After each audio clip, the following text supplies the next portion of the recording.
of March. We're here at Finance Committee meetings to discuss the police department budget, fire department budget, and emergency management budget. Talk about schedule of upcoming meetings, the Finance Committee report, which probably we need to, as Jennifer said, we need to get the Word document out there, and whatever matters we might have. We do not have the minutes. We will review those the next time from the last meeting. With that, I want to introduce Chief Paul Gallagher and his budget. Chief, would you like to introduce us all introduce ourselves? Yes, yeah, well, I've known several of you for the last couple of years, but Newbie, Jen Goldman. Good to see you again. Yeah, you too. Susan Olmano, nice to see you again. Just so you know, my name is Sure how Tim. Yeah. Karen Blake. And Thomas Riddle. I'm not completely new, but I don't think I was in the meeting last year. No, you Or weren't. Cindy. Nice to meet you. You too. So we have your budget for us. Maybe you can tell us about some of the highlights of your accomplishments last year, this year, any coming goals for the coming year, Well, and how it all sort of pulls your budget together. okay. For the last couple of years, we've been understaffed. We've had trouble getting people in the academy, getting the recruits. So what we did this past year is myself, the police chief of Methuen, Amesbury, Haverhill, and Lawrence, we got together and we went to the state municipal training council and asked to have a police academy at Northern Essex Community College. So we're on the board of directors for that, these 5 chiefs. And what we were able to do is fast track our officers into this intensive. It's close to 6 months.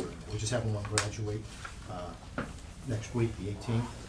But we've had close to 7 officers graduate in the last 2 classes.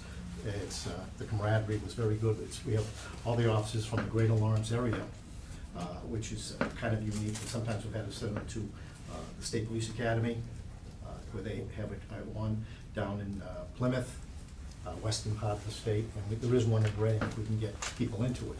So now it's mainly for getting our officers into a local academy so they can, the transport and everything, before they'd have to get several cars to drive them to another, way out of the area. It was a really Right. lengthy process. It was. So it's been working out very, very good. The Northern Essex has been fantastic. The president there, working with us, giving us space, and it's been economical for all the police departments. But what I'm going for is, within the last couple of years now, we are finally at full staff, which hasn't been done in numerous years, just because of retirement or injury that people had to leave. But we've had several retirements and we've had replacements. As a matter of fact, the person graduating on the 18th next week is my replacement. We're authorized for 40 officers. Working with the town manager, we did get enough money just to get this officer through. So he'll be fully trained and working on the street by the time I leave. So that's one of our accomplishments. Another one was from last year's budget. We bought tasers.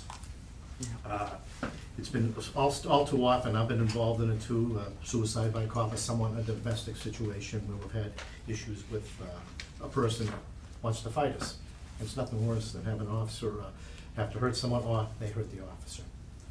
So we've had several instances after we got the tasers. We got everybody trained in it, and just recently we had one of our woman officers that were down the mall with a shoplifter. I guess he was over 6 feet, about that wide too, and that had done shoplifting, and he was ready to not talk to her in a polite manner and not to return to our cruiser.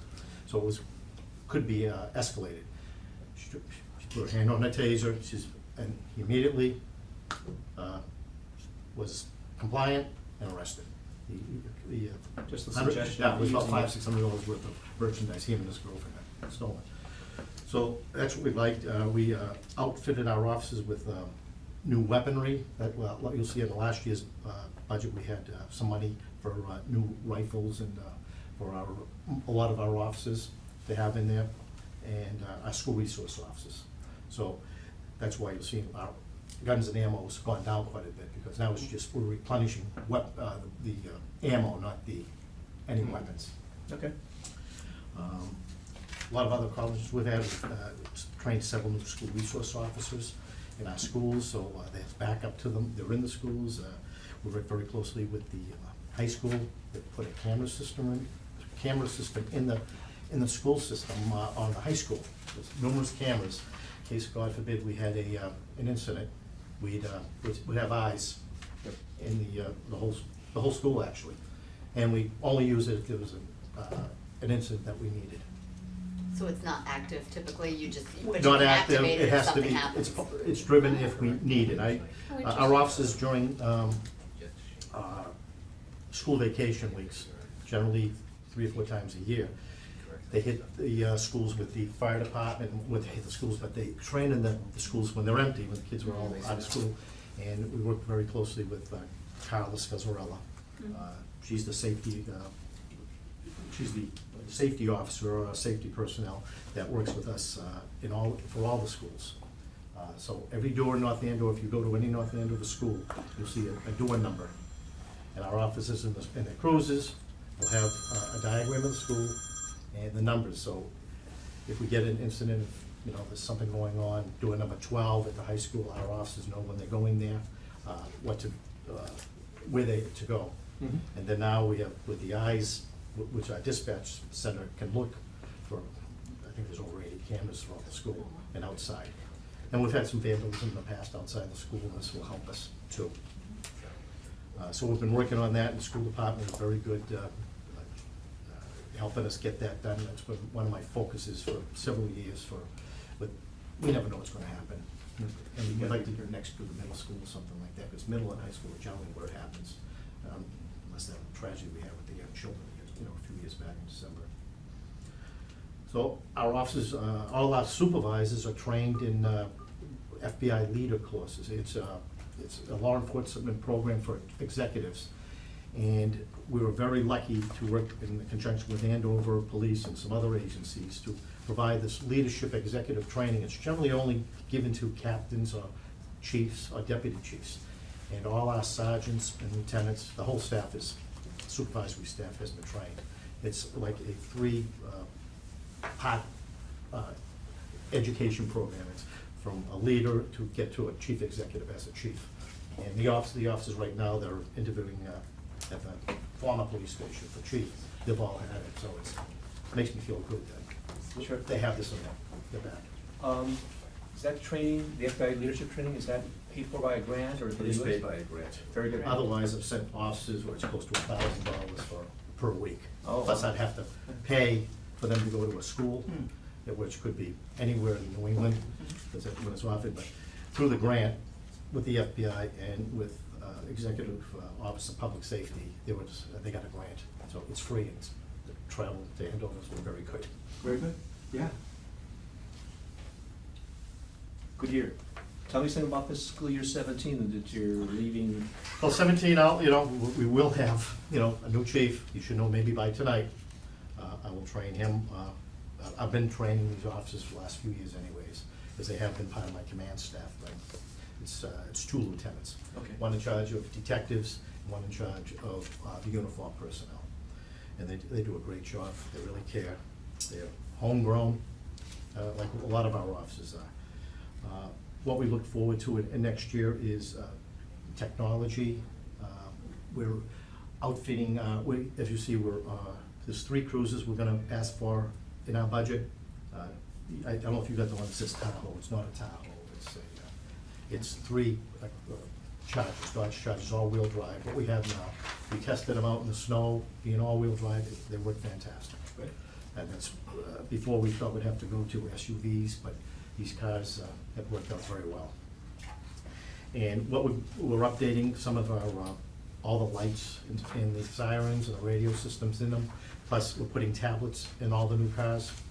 So that's why they're a little more expensive than they were in the prior years. And it's part of the program to get our fleet, probably 3 cars per year, because we do put a lot of mileage on them. Are those the Verizon tablets? I believe they are, yes, through our IT person. He had them where he came from, he suggested, so it's part of, because we had the tough books before. We still have those several years. Yeah, right. I notice you have, as one of your goals, increase training for patrol officers on identifying potential terror attacks and handling a critical incident involving potential terrorist activities. We're part of that leader school, FBI is, and we have, in our police station, we have the FBI and we have DEA working here too, and out of our detectives. They've been very, very close working with us for any issues concerning Homeland Security. And we issue bulletins to our officers, want to be on the lookout. It's with homegrown, possibly, people. So we're getting training on actually identifying the potential. It goes from the intelligence, it goes through our roll call training. So do they go to a specific school? No. We have a half hour every day to train our officers.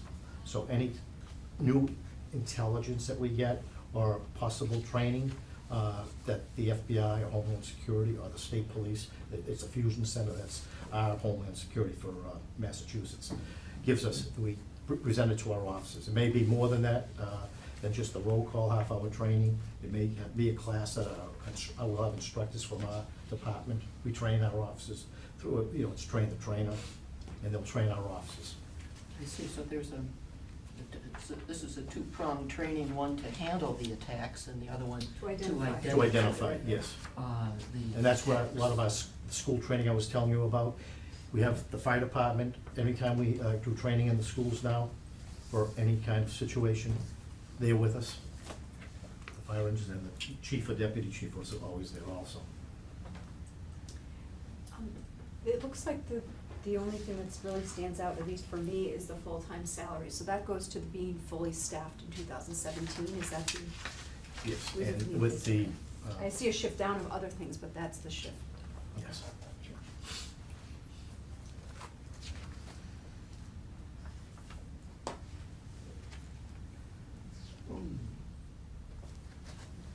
Are we looking at the numbers Yeah, we are now? looking at the budgets that we have.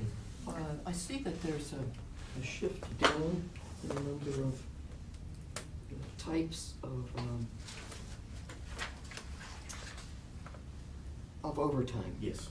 So, I think there was the same progression last year. I think it Mr. started. Santilli was gonna explain that to you, about what It's it, shifted from one line to another, isn't it? yes. Sick overtime to What they're trying to overtime. get it Okay. all together. Like corporations go to PTO, so it doesn't matter whether you're sick or you're just taking time or Same they're principle. So bunching. we're just- I think next year you'll see just one. Yes. We like it to, so when we come up with that, the sick time, if someone's sick, are we paying someone overtime to replace them? Or if they're out, family leave, we try to divide into, we had a lot of categories. Yeah. And they're trying to shift to just what you're saying. Okay, so we're One- just one we're just big squeezing number, the but toothpaste to all the the other- smaller numbers will go and. Yeah, into the tubes. Yes. Right, so it's just sort of like back and forth. Yes. Okay, fine, it's better. I just, but, It's, Pros and cons. right, You talked about training, which is very admirable, and I was just looking at your training budget, though, it's going down $8,000 from the FY16 approved budget. it went down, you It said? actually went down $8,000. We're training, what we're doing, a lot of, like I was saying, is we're training some of our officers or supervisors, so they can train our officers, we don't have to, it's all in-house more. So I don't have to send officers other places to get their training, you're gonna get it usually in the station. If our taser training would cost a lot of money, sending 40 guys and girls to somewhere else. We did it in-house, I trained 2 officers while we're waiting for the money. We had it was a grant from EOPS again, but they get certified in how to train the officers and certify them. So we saved a lot of money that way. And that's, one of our goals is to train more officers, so a lot of it will be done here, actually in this room or outside. Okay. That's a good explanation, appreciate that. yeah, so, the fuel, we have a big drop in fuel? Does I don't that think- reflect the It market? reflects what we're seeing right now. It reflects the market. Yes. So it's the heating fuel and the vehicle fuel. Yes. I find that interesting, because they're all betting on the cost of gas staying low. But Who knows Who what's knows, gonna that's happen right. tomorrow, Oh, you it's just know? like snow and ice. That's right. From our offices, we look, we look at every day, what's going down, down, down. That we usually see it go, the Yeah. sign over here, next to the new gas station. You mentioned that you're going to buy 2 cars or 3 Three. cars? And I guess that's on the vehicle line, Yes. so, okay. The price, the 39. price is, it's a little higher because, like I said, we're replacing, actually, they're close to 15, 20-year-old lights on the cars. And I've talked to several other chiefs in the area. At night, when you pull someone over, we really have to light up the area. As you see, a lot of troopers are getting hurt on the road. So these lights are very bright, and they're directionals. There's a lot of toys in that, say, too, because they can make an arrow. So those are the new lighting systems we put in, and they should last for another 10 years. Any of your cars currently equipped? Yes. I gotta tell you, one came down the street in Campbell Road and just lit up the day. I thought it Three was- of I them. thought it Yes, was- 3 of them are. I thought there was an alien ship coming down. It was so bright and flashing. It's all LED now, Yeah. And that's and they're coming off the side of the car and People everything. in my driveway says, what do you Yeah. got here? It's So There's a the siren light- system in it too. Like I said, we'll have those for quite a few years. The 37 difference, that it seems to bump up from 37,000, based on the price of a car for me, that seems like a low number for improvements Well- and 3 cars. Am I missing something? No, you're not. It's because we're on a government contract, and they sell it generally Oh. about $8,000-10,000 less than, because it's a basic car, Yeah. and then we Super, add things to it. yeah. And a lot of times, we used to refit the car from our prior car we trade one car in, Okay. and it's being, But it's we not as expensive cannibalized as me buying a coupe. no. Because it comes very basic Yeah. with some of the police package. Yeah. Because we're gonna transfer a lot of our equipment into the new car. And that this contract is in the Merrimack Valley, No, it's a state it's contract, a state contract. state contract, yeah. But so that line It's- vehicles is the vehicles and the lights? The whole systems Okay. and the computer. Okay, okay, yeah. So this is the 3rd year in a row, Chief, that we've actually seen a decrease in guns and ammo. And last year I brought it up and I was reluctant to, because we were televised and saying anything. But is that just because you're pretty well stocked? We're stocked, and the other time, it was a lot of what we had to replace, some of them, which they gave us good trading value for them. Okay. And the guys are they're well armed and well equipped. Another way of taking this really is that we haven't had to use it. Yes. So, yeah, when we dispose of our ammo, it's hopefully on the range. Yep. Very Because good. every year, they go twice a year, and they shoot quite a bit.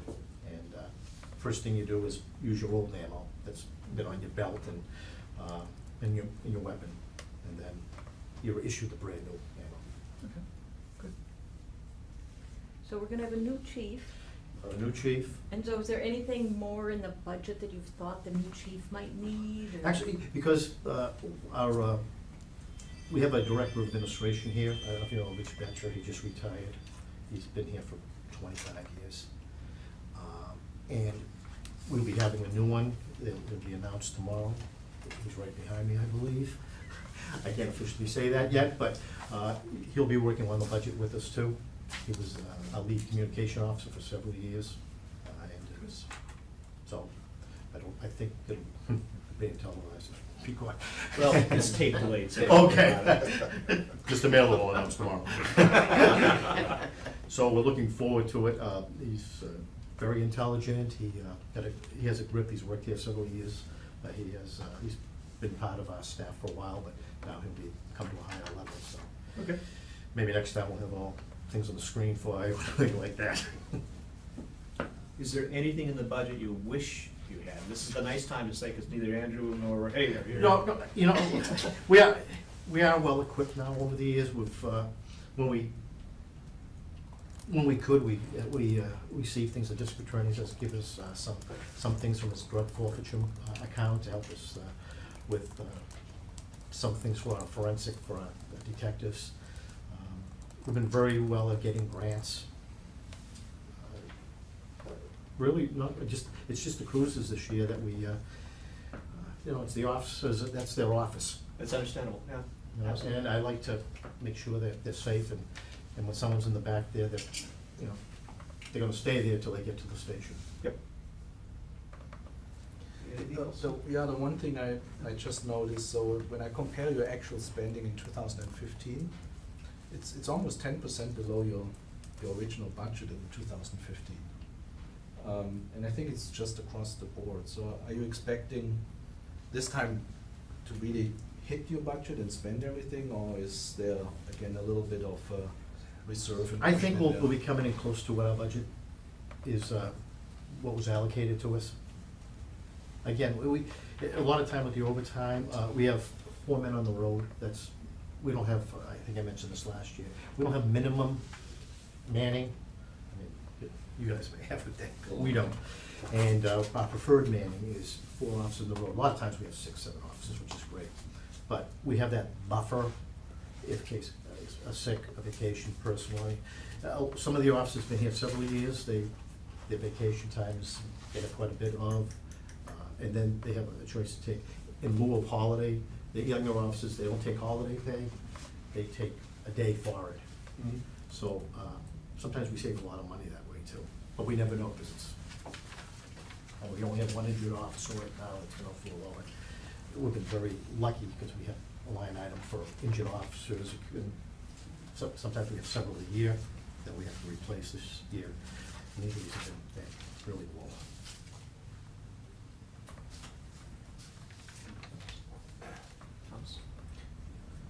No, I was just wondering, do you have some statistics, so what's happening from on a daily activity, We give the town manager the select Just a high monthly level. report.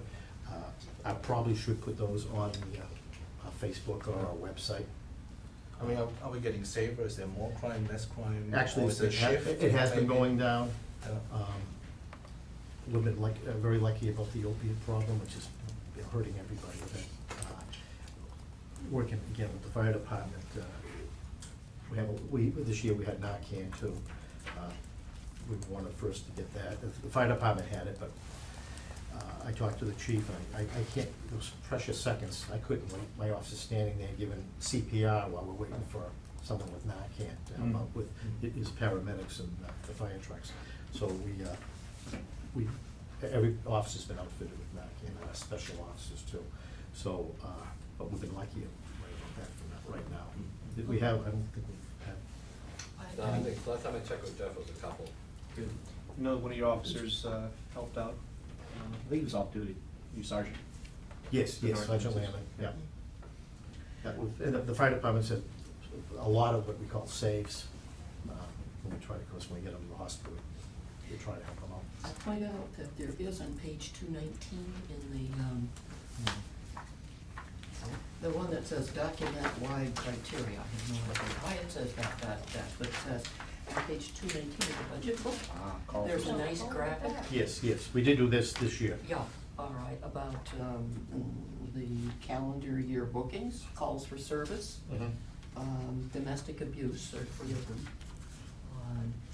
and larceny, breaking and entering, motor vehicle violations. That's nice. We generally, at the beginning of town meeting, the town, we put everything, every call for service that we've had, and it's broken down probably close to 70 or 80 specifics. What you have there is the main, The main. Domestic violence has always been a problem. And even that's down. Yes, So you guys have nearly 35,000 calls? yes. That's a lot of work. Mhm. But your phone budget has gone down. Excuse me, am I right? Your telephone budget? Yes, well, that's our IT department. That's just for the phone costs, not the labor service. It's interesting, all the numbers are going down except of the calls for service. So is Excuse me, there- I'm sorry. So, the bookings are Motor vehicle, down, the yeah. abuse are down, but the calls for services are up. Is there? Are those is there a 911 reason? calls? No, those could be any cause, a car accident, or it could be someone's car's unlocked, locked with a child in there. Mhm. We we put them as a priority. A lot of times we're not AAA, but if someone's in a parking lot, the car's running, of course, if there's an animal or anything in there, that'll be a call for service. B&E is, Paul, this is 2014 is the last year in the drafts. How often are these refreshed? Yes. They're refreshed, but how often, I mean, will they? Usually every couple of years that you'll see it. I mean, we send out, every month we send it to the FBI, what we call Part 1 crimes, kids get homicides, larcenies, felony larcenies, burglaries. We have to put that in the FBI consolidated. They're usually about a year or two behind them when they publish those. Okay. Like you probably just saw, if some of the selectmen sent me an email about one of the 100 safest towns in the state, but so we're looking at 35 or something, so. Super. That's incredible. Oh, anything else? Okay. Thank you. When is your last day? June 30th. And July 1st, I'll be at Newfoundland with my granddaughter's. Okay, that's what we want. On a pontoon boat. I'll see you at the town meeting. Thank you so much. Thank Thank you. Have a great day. I don't see what the chief is. Yeah. Pretty interesting. Thank you. Oh, John Bonanno was the person I was talking about. Nice to meet you all. The man that's not here. Gentlemen, have a good night. So, we have the fire department now, we have the. You want us to wait Chief? for Ray? I mean, Oh! All of a sudden, Ray sort of takes over a little bit, but Yeah. I like to hear straight from the people who are responsible for their budgets. Hey, well, I mean, we'd miss Ray. I'll let you do most of the talking. I came here to watch the master. I came here to Too learn. bad. Bill, welcome and congratulations. Thank you, Appreciate it, having a neighbor. Yeah, I was gonna talk to the chief about those lights too, they bother me too. I gotta tell you. Mine are a lot less bright, so you probably don't notice me going by your house. No, that's true, but his lights were, it was middle of the night and they were trying to pull a car out of the, you know where. Yeah. And it was lit up, Yeah. so pretty easy. Welcome both of you. Thank you. And hopefully the retiring chief has not left the incoming chief with a budget problem. No, I don't know. No, So, we actually worked on it together. I'm sure you did. I would say I'm teasing.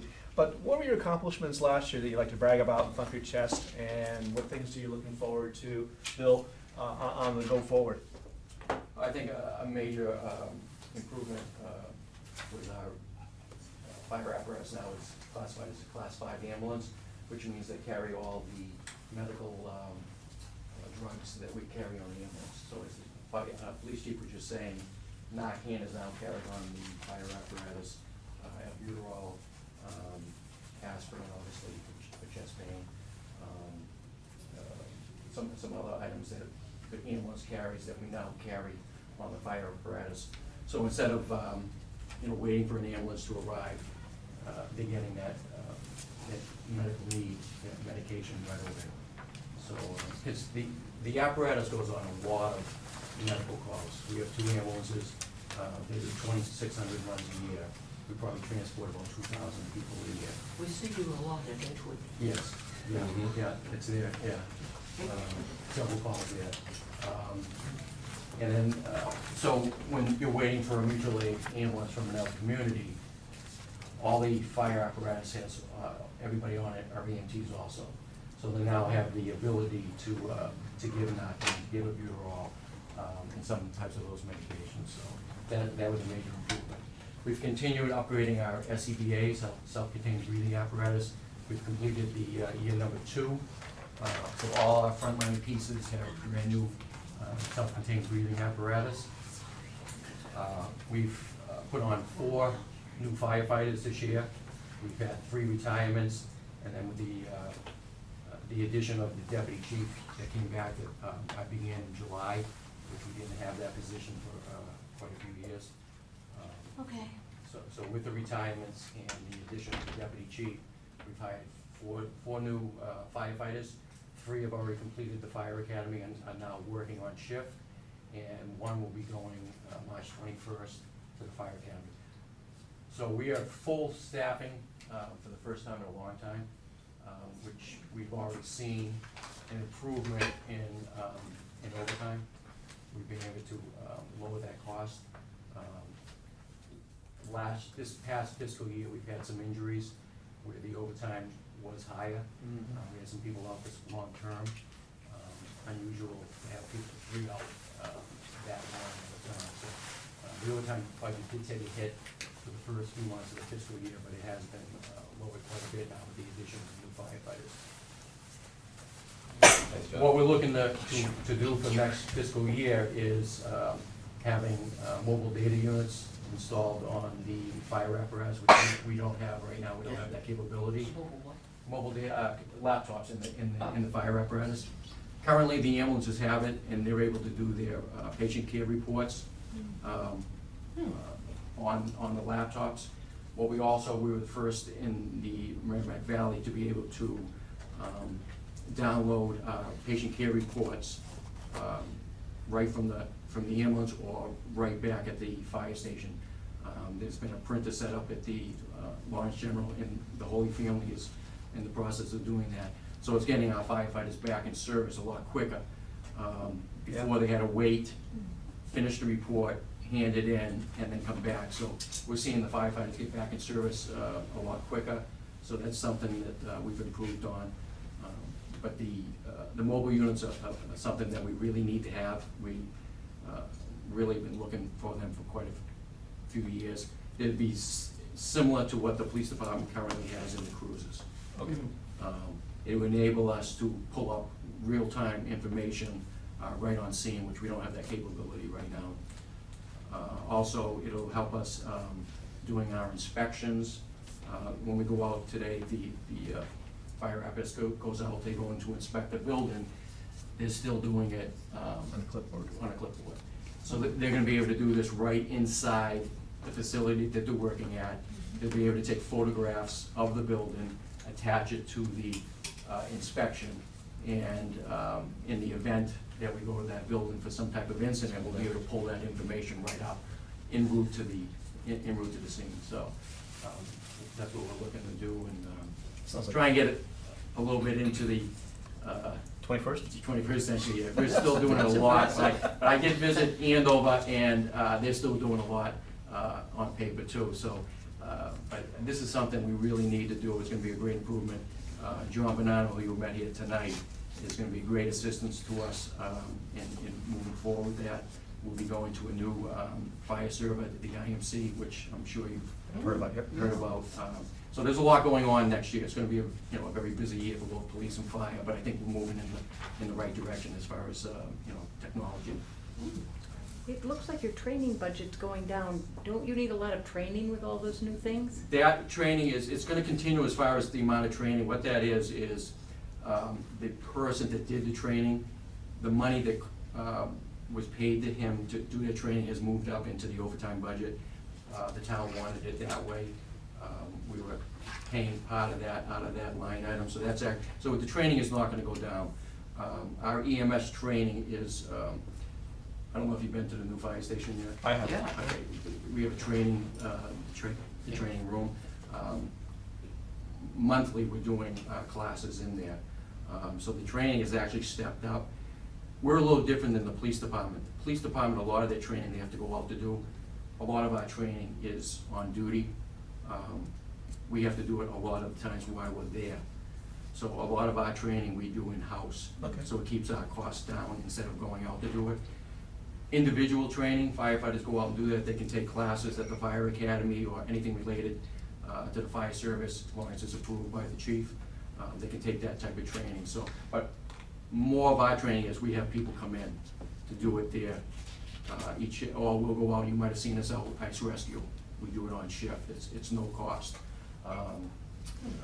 We get a building in town, a house that they're gonna demo. We'll use that facility on duty, and we'll do a training exercise on duty. So a lot of that we're able to do. So our training is there, but it doesn't always show that it's a cost. Okay. We contract, just to add, we contract with an individual every year. He comes in, basically $7,000 a year, but he comes in, he gives the same class to all 4 groups each month, say 9 months out of the year. So they don't have to they don't have to go off-site to get any recertification hours. It all can be done in-house. So if you miss it on your group, you can come in on their group. So there's no reason an individual can't get all their EMS recertification hours in-house. They don't have to go anywhere. Oh, that's great. Say, who's in charge of making sure that the garage doors go down after the trucks go out? Well, what happens is they're on a timer for 1 minute. Oh, is that why the heating fuel went up? Well, no, the heating, I knew Well, you there was a were trick for that question there. Question. I would like to bring you down to the department and maybe talk to the firefighters.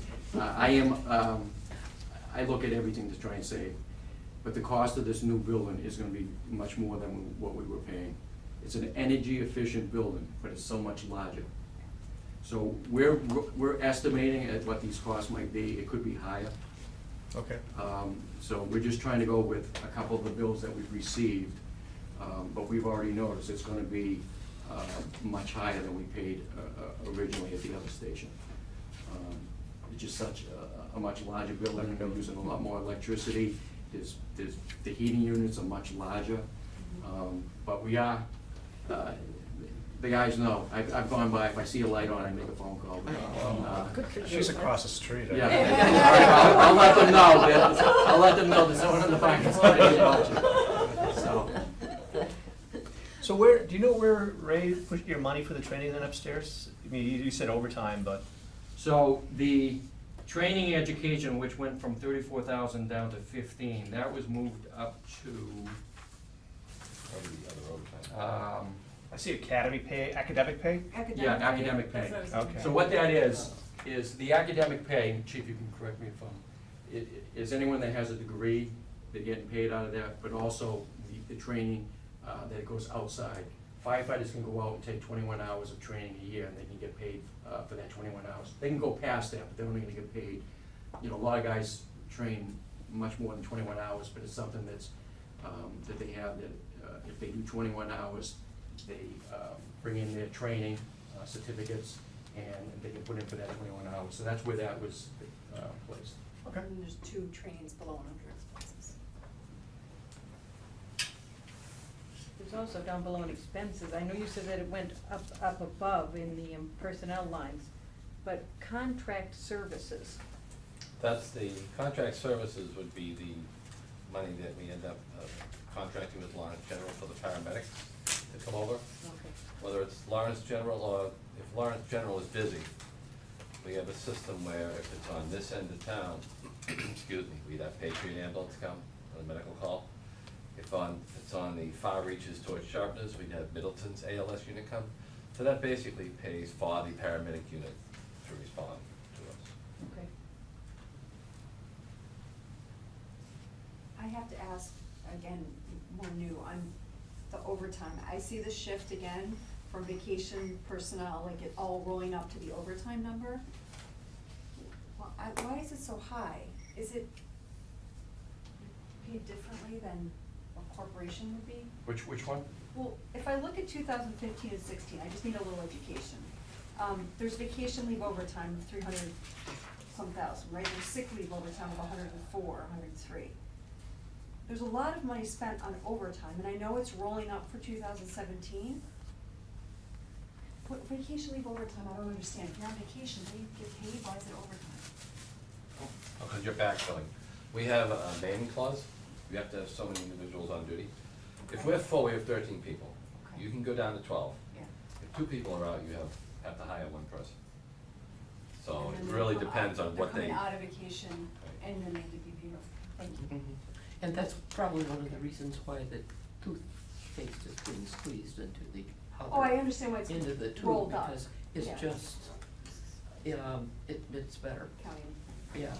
I just did a simple, quick ratio, and they're pretty much comparable for the budget ratio-wise in 2015 and 2016, so. Is it? Yep. Okay. Yeah, they are Yes. It's a wash. Yep.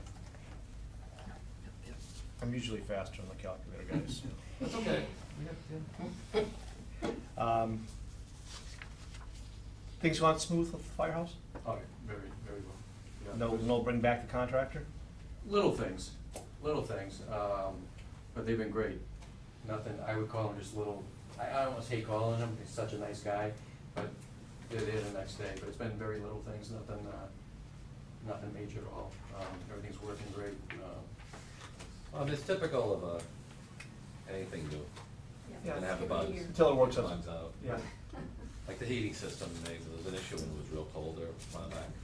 The apparatus flow was, should have been set a little higher because the trucks were literally, they were freezing coming back from a call, and then you get them in the station.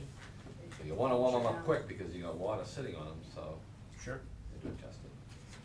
So like the police department, vehicle fuel's gone down.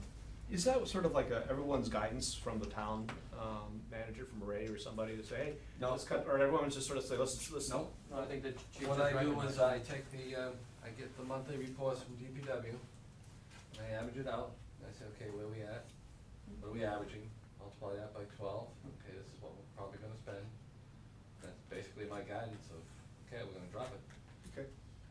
So when the gas prices go back up, we all chip in a 5-gallon tank? I was gonna Alright. say. Every budget goes. And what is a fire alarm thing? So fire alarm- I'm always asking for Yeah, that. so fire alarm, for the most part, what it used to do is you had the fireboxes, we called it the 100 mil system. What it was is the alarms that came in at a building would go through the lines on the poles and come directly into the fire department. Now we've gone to what we call radio boxes, they go through the radio wave, so the lines are no longer working, they don't come in that way anymore. So the fire alarm, what they would do is, we were responsible to maintain that. Ah. So if there was any problems, we had a fire alarm crew who were actually firefighters that would have to go out and find the problem, get up, and you might have seen the red bucket truck around town.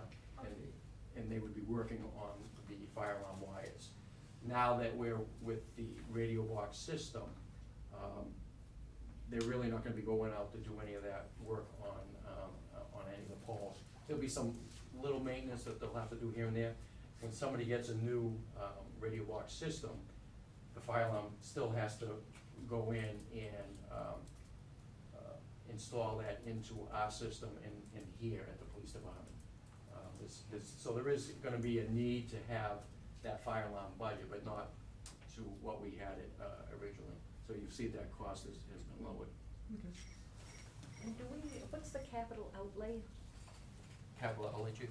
Capital outlay, you mean over $5,000? It says here capital outlay, and it was 88,000 in 2015, 50 in 16, and now it's down to 44. Okay, that basically was going to be the third year of the purchase of 8 new SCBA harnesses, the state-of-the-art harnesses, which the deputy alluded to, that we now have the frontline apparatus. The next 8 would have been for the spares and the spare engine, things like that. So we actually, in conversation with the deputy, we decided to take that amount of money and use that toward the tablets that we're going to be getting for the trucks, because they're more important at this point in Okay. time. And the other part of that line item is that the ambulances now, it's a state mandate, they have to have an additional piece of safety equipment that's fixed to the stretcher. But that additional piece costs around $8,000. So we're gonna have 3 ambulances at $8,000 apiece, that's 24,000, simply for those brackets or whatever they wanna call them, that's state mandated. So, Thank you. so what they'll do is they'll take the new ambulance, the newest ambulance we have, the new one that'll be ready July 1st, which Mr. Miller allowed us to order early, and the current ambulance 3, the one that runs out of Station 2, will be the backup, but they'll all have to have this piece. It's like the, $500 hammer. Yeah. You know, really. This is not necessarily a finance question, but I did pick it up as the only question mark, well, a couple of question marks, but they've already been answered. In your goals, it says continue to review the department policies and procedures through June 17th. Is there been an ongoing action to revise, redo, change things? As I came in as deputy, that was a priority to me.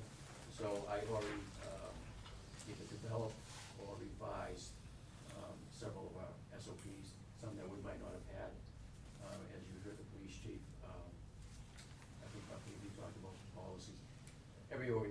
obviously has to have them. They always need to be revised, and so, that was something I took on, when I began in July, but it's gonna be a continuing process. Okay. So we've put in probably a dozen, or revised a dozen so far, so, and we're gonna continue doing that. So it doesn't really end in June of 2017, but the bulk of it will be done? Not, well, I mean, I think it's an ongoing process. To me, it'll be an ongoing process for always. Okay. If you come into a situation, and you don't have that policy, then you develop it, or a guideline. Yep. You know, so it'll be a continuous process of doing that. Was there ever a situation where you were short and when you needed help from Andover or anybody around, or how is it in general tied in to help out each community? So what we do is we have a mutual aid agreement with basically the whole area. So if we have a fire in town, all our apparatus is at that fire. If we need more help at the fire scene, mutual aid companies will come in, but they also come in, they come into our stations. So when we have an incident, I'll give you an example, Dow Chemical. We had everybody, all our units were at Dow Chemical, but we had Lawrence, Andover, Haverhill. We actually had a fire at the same time. So we had one North Andover engine that got called in. People got called back in, but we also, at that fire, we had Lawrence, Andover, and Haverhill. And that's the contract services? It's yeah, so it's mutual aid. If you go to Lawrence, if they have a fire, they come over here, and you'll see a lot of mutual aid with the ambulance. Many, many times, both of our ambulances are out at the same time. We have the third ambulance call, so we call mutual aid. We go even with Andover, with Thorn, they'll send their fire ambulance to our community, and we also go to theirs. So it's done dozens of times each year. We either go to those communities or those communities come here, so that's how that works. And it works that way everywhere. I have a question on page 150. That says, public safety salary reserve. That would, like, answer would have to come from Mr. Mailer, I believe, salary reserves. I believe salary reserves are usually set aside for Retirements and retirements, things like that. I think you're right. Yeah, so my question was, I if wanted it's a police, is it fire, to is it police? I wanted to mention to Jennifer that you had mentioned contract services when Yes. you're talking mutual aid. They aren't connected. Contract services is. yeah, it's not part of this. It's separate. Right, contract Okay. services, that's with, That's the For ALS. general right, mutual aid, paramedics. there's no, it's just an agreement, there's no, we don't charge for it, they don't charge. I was just gonna ask you what's the revenue side? No, no, no, we There's don't. no money No, that's it against just, that. no, Thank you. But it's interesting you mention that, Right, you said that. because several years ago, we had a big brouhaha about going to Lawrence. We had an enormous meeting at Andover headquarters, and the selectmen at the time, our selectmen were wondering, some were wondering if we had to go, and mutual aid calls, and I said, you have a choice, you have a mutual aid agreement, you don't. It just so happened Lawrence was calling us every I was gonna say, a lot more other day. than you were. Oh, absolutely, positively. But they've corrected that, especially with the new leadership there, so. well, the thing about, Lawrence has a lot of fires, but they also have a lot more people. So they're not necessarily gonna have to call mutual aid for every fire. Right. With us, when all of our pieces are at a scene, we have to call mutual aid to cover the stations. Yep. So a lot of times, Lawrence will be at our station, Andover will be at our other station. So we use them quite a bit.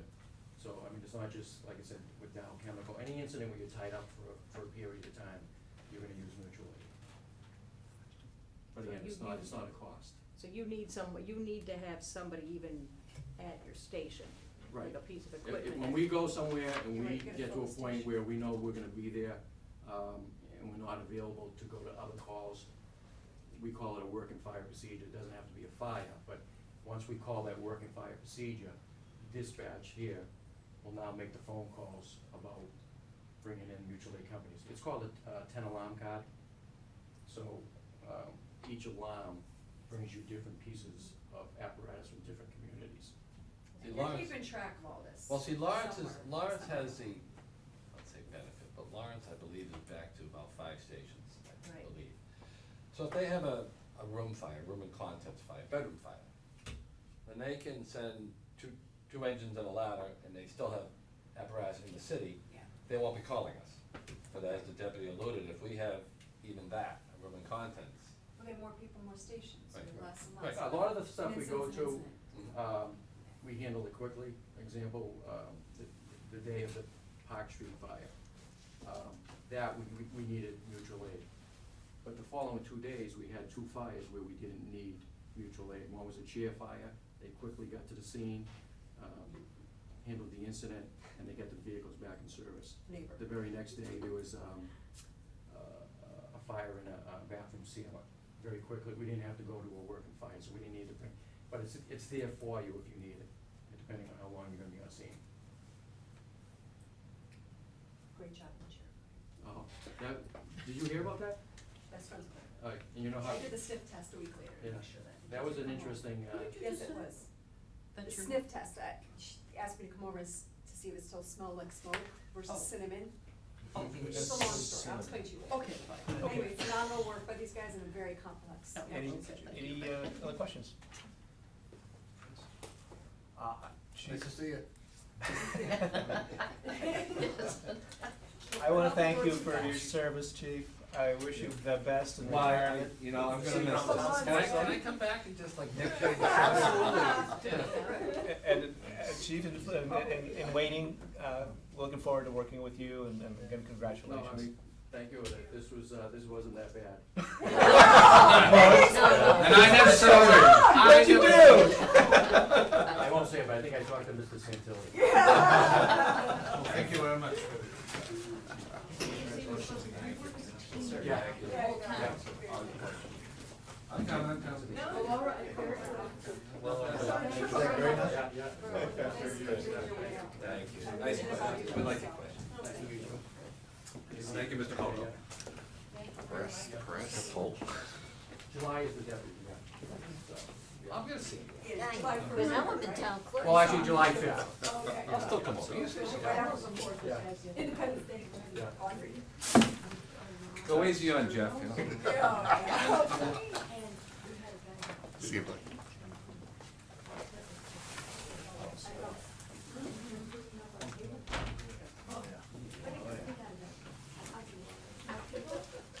Could be more, but it's all right. Please, is there more than 10? No. Oh. So now, the last presenter tonight is Jeff Bogo. Yes. On the emergency management. I'd like you to describe your mission, Okay. sort of like, because you play an important role, but you do it on a shoestring, We do indeed. and. We do it well. Okay, that's right. We get by with what we're given, so I really can't complain about it. And things have gotten vastly improved since Andrew has come to town. I have to honestly say that, That's great. which is a credit to him. But basically, we are emergency management. We used to be civil defense. We're part of the Civil Defense Act of 1950. And we were brought about through a presidential direct decree, meaning that, you know how they say it takes an act of Congress to change something. An act of Congress can't even get rid of us. It has to be the president who gets rid of us. So we are federally mandated to be in existence. And we answer to 3 masters. One is our municipal end, the state, and federal as well. So we have to coordinate between the 3 entities. Our main goal in our community is that we support police and fire at their request to bring in ancillary services and anything that exceeds the capability of our local community for resources. Over and above that, when you hear a state of emergency being declared, we now become the lead agency, and the police and fire come under us. Now, does that mean we tell them what to do? Absolutely not. Yeah, but the reason why they like us is that, number one, we can bring in resources, as I said. For example, the National Guard with plows if need be, manpower trucks, state resources, anything that's out there that's necessary to support our community that goes over and above, similar to what you heard, mutual aid. We also fall under that, there's a, called EMAC, which is an Emergency Management Mutual Aid Compact. Over and above that, the reason why they really like us is that we're the ones who bring the federal money back in to reimburse the community for expenditures. So that's basically our role in our community. Oh, it's a big role. Yes. I hate to say, Underappreciated. but hopefully never used. Yeah, unfortunately, more than you realize. So give us an example of a recent use. Well, the last thing that we did was supported, the last two instances, we supported the fire department. One at the Park Street Fire. We have a vehicle. We have the old ambulance from the fire department, their old 8-3. We convert that, we've had vehicles in the past, and we retire when we get a new one. That does multiple duties. What it does is it gives a common meeting place for victims, fire investigators, Red Cross, TIP if TIP is involved, Trauma Intervention Program. Gives a common place. It also gives us a place to house the victims, gets them out of the elements, whether it's hot, raining, snowing, whatever it is, gets them basically out of the sight of the scene, so they're not watching the trauma or whatever the incident happens to be. And it gives one cohesive place where all services know to approach and give them support, so Red Cross can get them to a hotel, things along those lines. The other thing that we do is sometimes we provide rehab to the emergency responders as well. And we're all trained, our group, and we're all basically volunteers. As you can see, I receive basically a stipend to do what I do. And we've got a good volunteer staff under us. Everybody is trained to the highest degree. We're all trained in National Incident Management System, et cetera. So we know all the protocols and procedures to go into place. And that way, for example, if I have to jump in as the public information officer or safety officer to supplement the fire department or anything along those lines, we all have the capability to do that. So that we give them a little extra manpower that way to free them up to do their primary jobs. We can take care of some of the ancillary duties that they're lacking. Then other times, for example, when you hear we have a hurricane coming or a major snow event, floods have been a big one in our community. Then we become the lead agency in that regard. We do all the coordination now with the state. I answer initially to Region 1, Area 1, which is out of Tewksbury. They in turn are coordinating with the state and the governor. We do a lot of conference calls, a lot of group sessions that we get information down through to support for those types of incidents, and then try and corral and coordinate our resources from a state standpoint, be it sandbags to be brought into our community, whatever's necessary, signboards. Another thing that we do is that we're pretty good about supplying through grants equipment to our communities. And that's one of the resources that's brought in through emergency management. And you might have noticed if you were voting, if any of you voted the presidential primary, the light tower that was there, that came through us. That's one of the things. We have several pumps that are at our disposal that we got through grant money, that if your basements are flooded, generators, a lot of equipment along those lines. So it's another good resource that we bring into our community as well. Good to know. Yeah. Okay. So where are you located? Where's all that stuff? Good question. We used to be housed adjacent to the senior center below town hall. That was our office. And eventually we got moved when they expanded the senior center to the basement of the fire station. Then the renovations took place at town hall, the first set of renovations. So that really never got off the ground because the contractor was using that.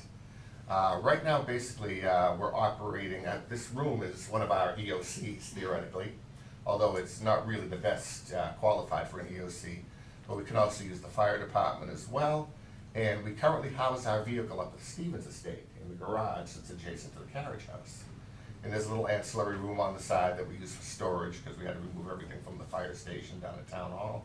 We have our equipment there, so we're in the process now of trying to refurb that and rehab it a little bit, make it a little more acceptable for what we're trying to do with it. You know, fix the windows that are broken, insulate some of the areas in there. Slowly, the town has been good about replacing the garage door on the front. Now we are able to get in and out easily, where before we had the old doors that were falling off all the time. So we house our vehicle up there. We have a trailer that we got through a grant similar to the trailers you see out here. And there's a lot of the equipment is stored in there as well. We have a lot of emergency kits for evacuations, for sheltering, things along those lines stored in that trailer, as well as some pumps, generators as well, dog kennels for people with pets, if your pet has to be evacuated as well. All of that's stored up there right now currently. Do you have enough? Because I don't see a jump for 2017, and You know, I'm hearing what I'm very frugal. Okay. I am. I run my budget like I run my budget in my house. I'm Yeah. very conservative with taxpayers' money. And if there's a way I can do something, for example, town manager kind of gave it to me a couple of years ago because the way I was outfitting my guys with their uniforms, one year they get a set of pants, next year they get shirts, next year they got a jacket. Finally said, buy them their outfits, let's do it, you know? But that's the way we've operated and do operate, and, but we're slowly getting there. Okay. And we're doing, for example, like right now, one of the things that we're purchasing, we're in the process of purchasing two public safety radios for emergency management that will have full public safety capability and interoperability on them. One thing that we ran into with the Dow chemical incident was that communication between police, fire, DPW, police and fire are on similar frequencies, and the police radios cannot listen to the fire, but the fire can listen to the police. They have the dual frequency on it because they're both UHF. So, but right now what we're doing, but DPW happens to be on VHF, which is a completely separate frequency. So the only way they could talk to each other is through dispatch. And also then MEMA is on 800 megahertz, a different frequency, as well as the state police. All of these entities were players at the Dow chemical incident. And trying to get people to be able to talk to each other was extremely difficult.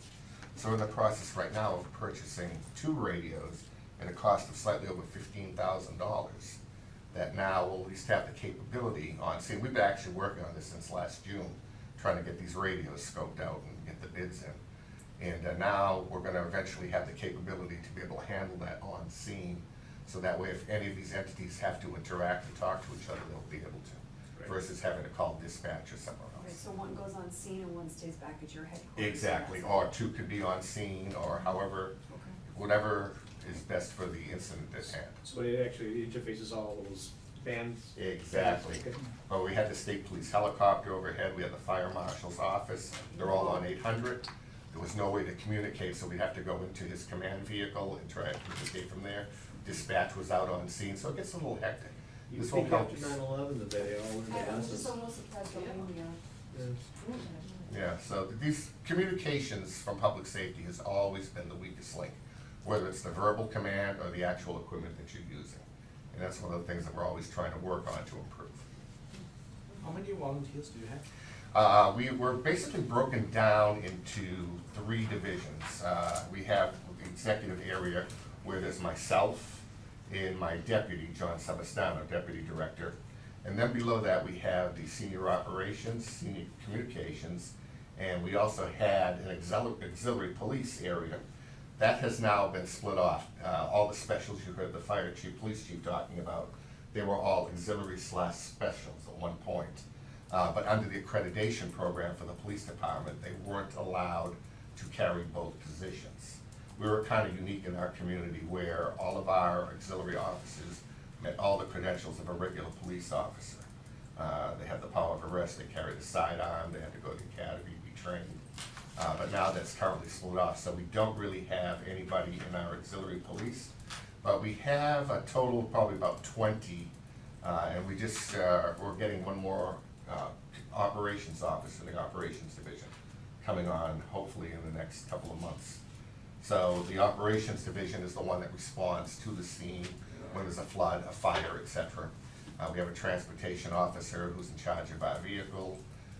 Everybody has their specific duties that they carry out, and it works out well that way. And hopefully, where it's volunteer, hopefully we have enough personnel when we're on scene that we can call in whomever is necessary to cover. So it works out well. How many people altogether? About 20. 20. Yeah, between the, you see, we have a ham radio group with communications officers, and that's one group, and they're the ones who handle all of the traffic with the radios, etc. And our operations group, and then the command group. So. But they have all day jobs, right? Oh, yes, they do. So they can't Every- just leave and No, say, hey. you're absolutely right. You're absolutely right. We all do.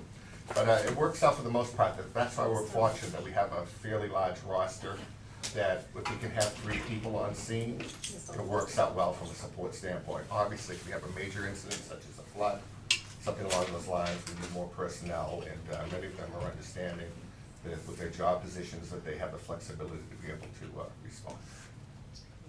My apologies for being late, but I've never been able to achieve 2 things in my career, and that's be a mind reader and be in 2 places at You once. say you can't be 2 people?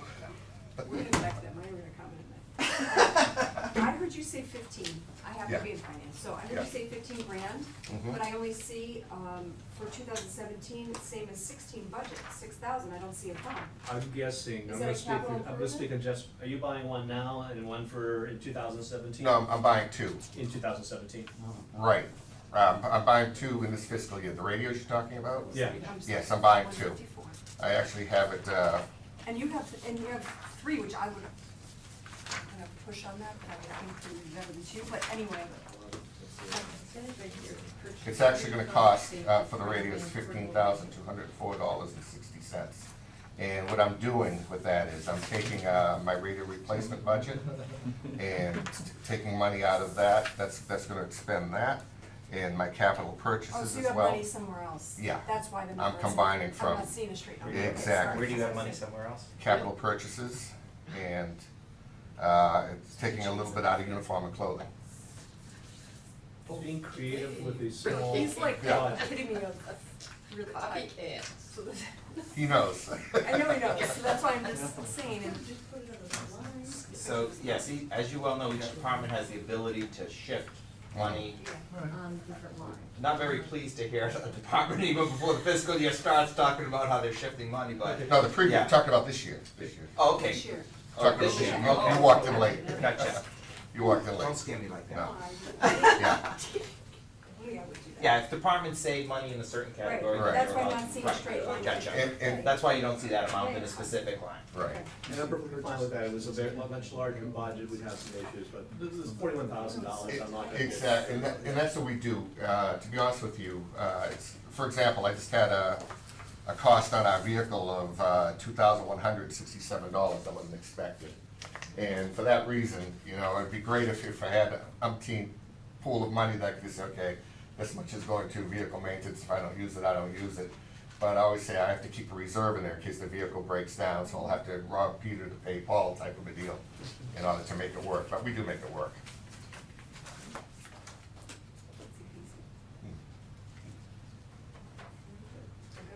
I think we're set. We should have had you first. I know you're being nice though. Appreciate you coming in. Thank you very much. New girl. I get this, Bob. Thank you very much. Thank you. Pleasure meeting all of you. Thanks for all you volunteer for, I mean, all your people, it's really. Yes, Thank you, thank you. You've been busy.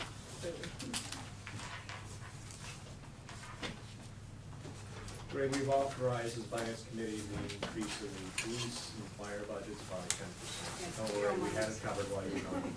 No problem. Good to see you too, Angela. Take Not care. sure how you're gonna work I that am work out, but I hey, am joking. Oh, but glad you remember, know. the way we describe it, the pie is only so big. That's right. If someone wants a bigger slice, that means someone else is getting a smaller slice. Just has to Only move one around. pie. Just have to move around.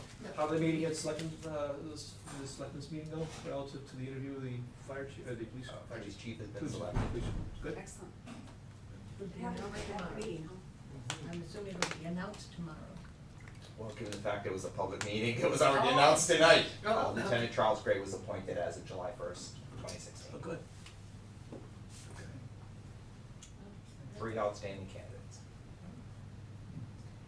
Do you have anything from here? Like I said, the interviews lasted much longer than anticipated. They were only supposed to take an hour, but. No, I In summary of the meeting, meetings with the police and the fire, there was nothing at all, good meetings, good people. And I hope with all due respect to the group, I had asked Angela to change your original agenda that identified William McCarthy as Chief William McCarthy. He does not become official chief till the evening of March 21st, so No problem. I didn't want anybody to take offense or for Angela to, that was me. Nope. And I didn't take offense. I didn't notice, I didn't notice the revision. I did. Bill, since that Was was. that your way of Seven admitting you over? seconds. Sorry, All sorry, right, acting you see chair. nothing wrong. Bill asked just to look over quickly a draft of next week's agenda. And it's basically covers the areas of the people who will be, their departments, their budgets. Let's see. You mean the writing assignment? No, not yet. I think next week is community development, and then the following week, the school department. Yeah. There we go, that's more. Oh, sorry. Is there one of you or one of Angela? I don't know. No, I don't need one. That's okay, we I already Made one seen. anyway, we Yeah, just- thank you. More paper, more paper.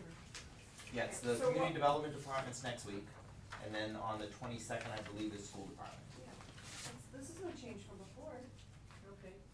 Bill, I Next just wanted to know if there was anything else that, Bill, Bill was wondering if there's anything else that we may want to Well, this goes back add, subtract. to Whether our- we wanted to invite Ray or Andrew to the meeting for this.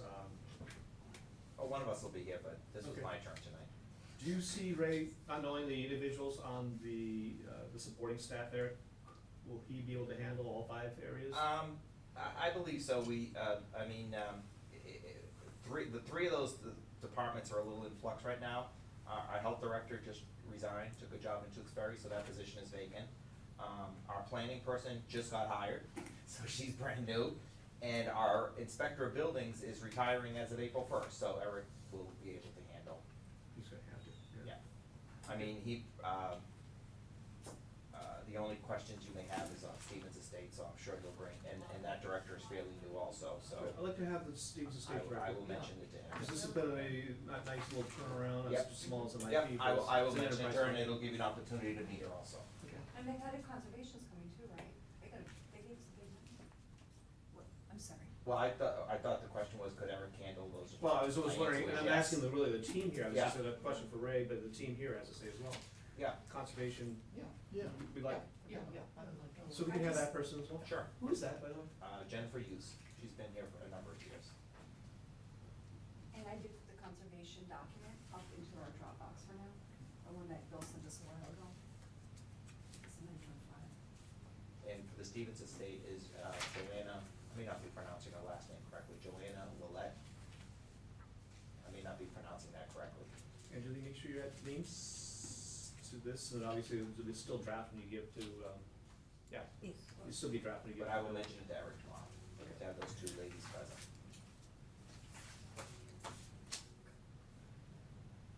And I believe the following week it's Dr. Price and Mr. Mealy. Yeah. Do we have any more numbers From June? Yeah. No. No, We've from, not gotten since the 125 numbers. Yeah, so we're down $127,000 over budget on sped.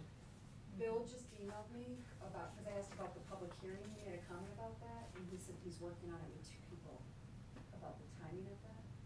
So would, what that has to do is that that before would be the after warrant, we hear Jim.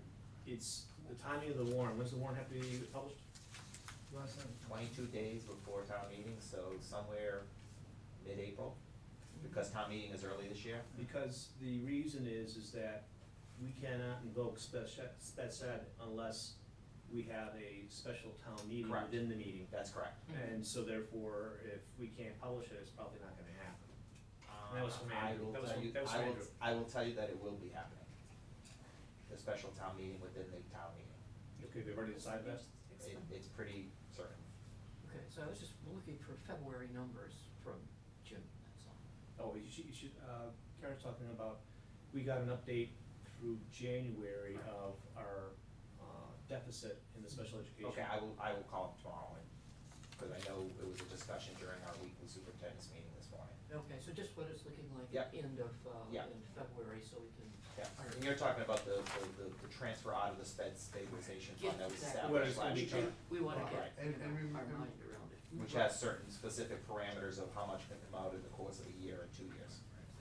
Remember, the other component of this though is that, I think Dr. Price probably wants to take as much time as possible to work within the rest of the budget before you hard lock that. So to a certain degree, I think that's probably why holding as long as possible before You mean the actual amount? The actual Right, amount. yeah, I mean, That's there's, what we're- if I remember correctly, there's, let me see if I remember, about, no more than 250 a year and 3 something over the course of 2 years or something, Yes. or 150, Certain amount. 150 a year and 250 over 2 years, something like that. That's why the Right. twenty standard. Right, so, right.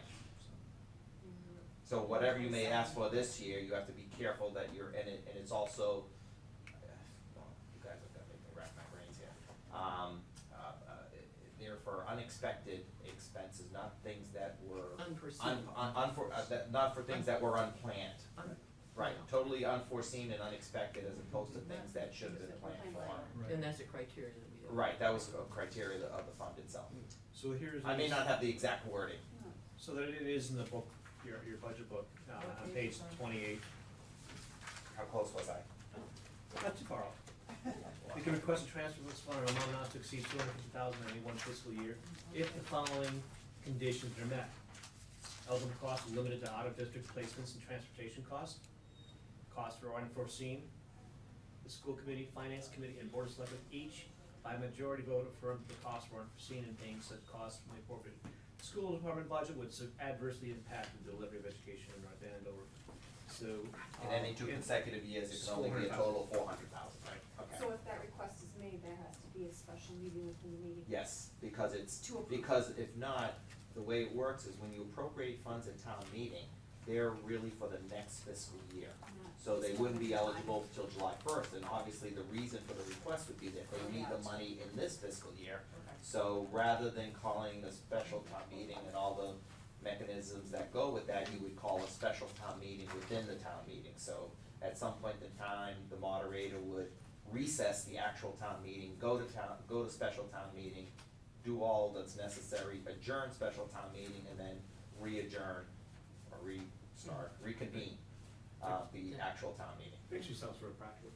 Rick, as a favor, could you get into our Dropbox a copy of the, I'm not sure what the exact form is called, but last year before town meeting, there was a transfer request that Bill had to sign authorizing the transfer or approving the transfer of monies amongst budgets and departments.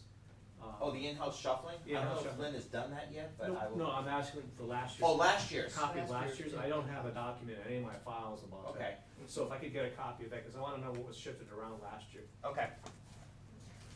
What's that called? I'm sorry, that might. In-house shuffling. Shuffle, that's Very the official technical name. term. I like that. Call it what it is.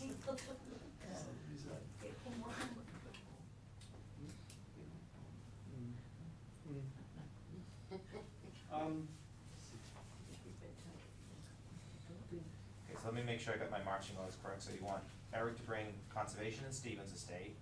You want Jim Mealy to provide the numbers through the end of February. Yep. The sped numbers through the end of February. And then you want from Lynn the internal budget transfers that were done as part of the FY15 adjustments. Correct. Yeah.